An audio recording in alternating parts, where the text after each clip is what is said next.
گئی تو بہت خوش ہوئے مجھ سے مل کے، اور لیکن میں تھوڑا سا کام کر کے گئی. میں نے کیا کیا، کچھ اپنی چیزیں جو ہے ان کو پرنٹ آؤٹ کروا لیا تاکہ پھر میں نے وہ لے جا کے فائل دے دی، اور کہنے لگا ارے ہائی پروفائل ہو. تو پھر یہ بڑے خوش ہوئے، انہوں نے میرا جو ہے نا وہ، انہوں نے میرا جو افسانوں کا مجموعہ بھیتر کو شائع کروا دی. یوں میں افسانہ نگار ہو گئی. سب سے پہلے مجھے ڈان چینل نے بلایا. اس وقت میری ایک کتاب بھی نہیں آئی، نہیں اس وقت میری ایک کتاب روح آئی تھی. وہ اتنا اچھا شعری مجموعہ نہیں ہے لیکن خیال کے اعتبار سے اسے بہت پسند کیا گیا، اور اسی کچھ چیزیں میں آپ کو سناتی بھی رہتی ہوں. تو بہرحال اب تو ظاہر ہے کہ اب تو چھن گئے ہیں، تو گردان کی شاعرہ ہوں، عروس کی شاعرہ نہیں ہوں، عروس کی شاعرہ نہیں ہوں، گردان کی شاعرہ ہوں. گردان کا شاعر عروس کے شاعر سے بڑا شاعر ہوتا ہے، یہ لکھ لیں یہ بات میں ثابت کر سکوں. خیر آگے آتے ہیں.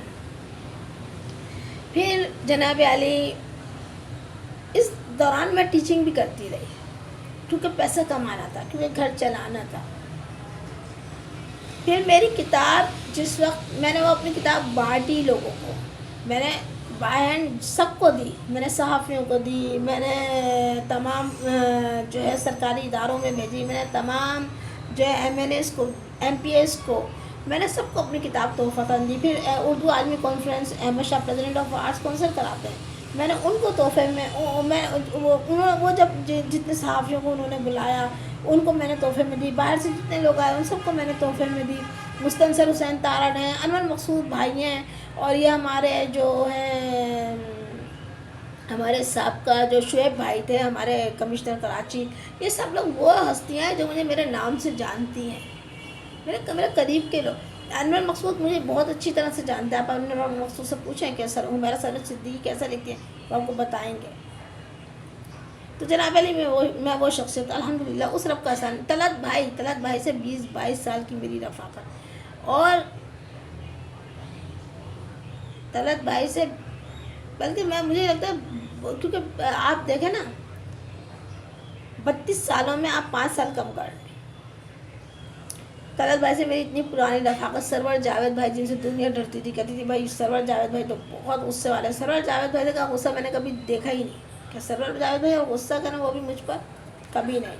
گھنٹوں میں ان کے پاس بیٹھتی تھی. ایک مرتبہ ناول لکھنے لگے، افسانہ لکھ رہی تھی. افسانہ جب لکھ رہی تھی ایک عورت خود کو بیچنے نکلتی ہے، وہ کہاں جاتی ہے؟ نیپیر روڈ جاتی ہے. اب میں پھنس گئی، نہ نیپیر روڈ کا راستہ پتہ، کچھ نہیں پتہ. اب سوچا اماں سے پوچھوں گی تو مار پڑے گی، اماں سے پوچھوں گی تو مار پڑے گی. اماں کہیں گی کیا لکھ رہی ہو، تو میں تو پھنس جاؤں گی. پھر میں گئی سرور جاوید بھائی کے پاس، بیٹھے چائے پی، ہنسے بولے. پھر شرم آ رہی تھی، ایج ایسی تھی، ایج ایفیکٹ ہوتا ہے، شرم آ رہی تھی. پھر کچھ رشتے ہوتے ہیں، پھر کچھ لوگ ہوتے ہیں بڑے، مطلب سرور جاوید بھائی کے کیا کہنے. مجھے بیٹی کہتے تھے، مجھے عیدی دیتے تھے. پھر سرور جاوید بھائی نے جناب علی، میں نے ان سے کہا سرور جاوید بھائی افسانہ لکھ رہی ہوں. کہہ رہے ہیں افسانے لکھ رہی ہوں؟ میں نے کہا جی. سرور جاوید بھائی ایک جگہ سمجھ میں ہی نہیں آ رہی. کہنے کیا؟ میں نے کہا مجھے سمجھ میں نہیں آ رہا یہ نیپیر روڈ کہاں ہے، رکشے والے کو کتنے پیسے دینے ہیں. تو کہنے لگے کیا لکھ رہی ہو ایسا. انہوں نے بھی یہی کہا. پھر میں نے کہا سرور جاوید بھائی، میں نے افسانہ سنایا. انہوں نے پھر مجھے بتایا وہ میمن مسجد دیکھیے. میں کہا جی کون سی میمن مسجد. کہنے لگے وہ جو وہاں جو مارکیٹ انہوں نے اس کا ذکر کیا. میں نے کہا ہاں جی وہ تو دیکھیے. کہنے لگے اس کے بعد موتن داس دیکھا ہے. میں نے کہا جی دیکھا ہے. کہنے لگے وہاں پہ وہ ہے نیشنل بینک اس طرح وہ اسکول ہے. میں نے کہا جی. کہنے لگے وہ جو یہ جو اس طرف آتے ہیں نا میمن مسجد اور یہ سارا، کہنے لگے نیپیر روڈ ہے. میں نے کہا اچھا تو اس کا مطلب ہم نیپیر روڈ روز جاتے ہیں. تو یہ جناب والی سچویشن ہوئی. اور پھر میں نے وہ افسانہ تک مل گیا، بہت پسند آیا تھا میرا افسانہ سرور جاوید بھائی کو. میں بہت ممنون ہوں. ایک شخص کا نام لے دیتی ہوں، زیب اسکار حسین. اسے پیار بہت کرتے تھے، مجھے بہن کہتے تھے. بہن ہیں، ہم بہن بھائی ہی ہیں، مگر میں ان سے کچھ ناراض بھی ہوں. مجھے بہت برا لگتا ہے جب آپ لوگوں کی باتوں کا یقین کرتے ہیں. کبھی رشتوں میں آپ دوسروں کو نہیں آنے دیں. اور ان کی جو وائف ہیں وہ تو بہت ہی مطلب بہت ہی پیاری خاتون ہے، بہت پیاری خاتون ہے ان کی وائف، اور میرا بڑا پیارا ساتھ رہا، بہت اچھا ساتھ ہمارا رہا زیب بھائی کا اور میرا۔ ہم لوگ برسوں ایک ساتھ کھانا پینا ہوتا تھا، ہم لوگ ایک دوسرے کے بغیر نہیں رہتے تھے، اور بھابھی ہمارے ساتھ ساتھ فون پر موجود رہتی تھی، اور اتنا اچھا ہمارا تعلقہ زیب بھائی نے اور ان سب لوگوں نے مل کر میرے اعزاز میں تقریبات کی۔ میرے اعزاز میں کھانا رکھا گیا، 50 بندوں کا کھانا صدر کے ایک ہوٹل میں، پھر میری کتاب کے بھیتر کے آنر مجھے دے گیا۔ پھر جو ہے انہوں نے کہا کہ کراچی پریس کلب میں میرے اعزاز میں تقریب کریں۔ پھر انہوں نے مجھ سے پوچھا طلعت بھائی آ جائیں گے؟ طلعت بھائی میرے لیے کیا چیز تھے، میرے گھر کی چیز تھے طلعت بھائی آ گئے۔ طلعت بھائی کسی کے پروگرام میں جاتے نہیں تھے، پھر طلعت بھائی آئے۔ اور آپ کو میں کیا بتاؤں کہ وہ دن تھا کراچی پریس کلب کا کہ باہر تک لوگ کھڑے ہوئے تھے، باہر تک لوگ کھڑے ہوئے تھے، تمام انگریزی اخباروں نے اس پہ بھی کالمز لگائے۔ تو جناب علی، میں نے آپ کو اپنا سفر بتایا۔ پھر میں نے ناول لکھا، ناول بھی میں نے کرنٹ ایشوز پر ہی لکھا، کیونکہ میں ہیومن رائٹس کے لیے کام کرتی ہوں۔ میں جو بھی لکھ رہی ہوتی ہوں، اچھا سائنس سے، تو سائنس کو میں اتنا پسند کرتی نہیں ہوں، سائنس مجھے بہت اچھا سبجیکٹ لگتا ہے۔ سائنس کے بغیر زندگی نامکمل ہے، رقص سائنس ہے، گانا سائنس ہے، لکھنا سائنس ہے، توازن کا نام سائنس ہے، لیکن جب چیز توازن سے ہٹ جاتی ہے پھر وہ سائنس نہیں رہتی، یہ بات آپ یاد رکھیں، پھر وہ بن جاتا ہے ظلم۔ تو ایک پہلو سائنس کا یہ بھی ہے، تو وہاں پہ پھر میں جو ہے وہ نالا نظر آتی ہوں۔ تو جناب علی، یہ میں نے اپنی ہسٹری بتائی۔ اب دوسرا سوال جو ہے وہ رہ گیا ہے، تو وہ میں آپ کو کہ آپ جو ہے اردو کے بارے میں کیا کہتی ہیں؟ اردو ادب جو ہے وہ تنزلی کا شکار ہے یا اردو ادب جو ہے وہ ترقی کر رہا ہے؟ مختصر بتا رہی ہوں، فی الحال اردو ادب تنزلی کا شکار ہے۔ اس وقت صرف یہاں پہ بات ختم کرتی ہوں، اب جب نیکسٹ ہم بات کریں گے نا تو پھر میں اس میں مفصل آپ کو بات کروں گی، بالکل اسی طرح بات کروں گی جس طرح اس وقت بیٹھی ہوں اور آپ سے مستقل میں بات کر رہی ہوں، بالکل اسی طرح بات کروں گی۔ اور یہ جو لفظ میں نے ادا کیا ہے، امی جو ہے وہ چولہے پہ بیٹھی ہوئی تھی، یہ ہماری علاقائی زبانیں ہیں۔ جب ہم افسانے لکھتے ہیں، ناول لکھتے ہیں، ان میں جب کردار لکھتے ہیں تو ان میں یہ چیزیں چلتی ہیں کہ میں نے پوچھا تمہاری ماں کہاں ہے؟ تو وہ لڑکی بولی میری ماں چولہے پہ بیٹھی کام کر رہی ہے۔ اب چولہے پہ تو کوئی بیٹھتا نہیں ہے، لیکن جب کردار بات کریں گے تو جس کردار کا جو مرتبہ اور ذہن اور مزاج اور اس کا رنگ اور اس کا جغرافیہ ہوگا اور اس کی جس فکر ہوگی اور جو ان کی جو جغرافیائی جو سو کوس پر جو زبان تبدیل ہوتی ہے، وہ جیسے اب کورنگی ہے، وہاں تھیلیا کہتے ہیں، تھیلیا، شوپر بھی نہیں، بس تھیلیا، تھیلیاں بھی نہیں، تو ہمیں جب لکھنا ہوگا تو ہم تھیلیا لکھیں گے، غلط ہے، لیکن یہ اردو ہے بھائی، اردو ہے۔ آپ کو ناول افسانوں میں جب یہ کردار آئیں گے تو آپ کو ان کی وہی زبان لکھنی پڑے گی جو کہ وہ جس علاقے کی وہ زبان ہوگی۔ کراچی میں آپ دیکھ لیں، ہر علاقے کی زبان جو ہے آپ سمجھ جائیں گے یہ بندہ کہاں کا ہے، یہ کس انداز میں گفتگو کر رہا ہے، آپ فوراً سمجھ جائیں گے۔ تو اپنا بہت خیال رکھیں، دعا میں یاد رکھیں، کیونکہ یہ ذرا لمبا ٹائم ڈیوریشن ذرا زیادہ ہو جاتا ہے تو پھر مجھے بھی کوفت ہوتی ہے اور پھر موضوع سے بھی بندہ ہٹ جاتا ہے۔ تو ایک سوال کا جواب تھوڑا سا میں نے دے دیا ہے کہ اردو تنزلی کا شکار ہے یا نہیں، لیکن ہاں میں نے کہا ہے کہ ہاں اردو تنزلی کا شکار ہے، لیکن مجھے اس کی مفصل بات ہے وہ میں پھر کل ہم آپ سے کل جو ہے میری اور آپ کی اس پر بات ہوگی انشاءاللہ۔ اپنا بہت خیال رکھیں، دعا میں یاد رکھیں، اللہ حافظ۔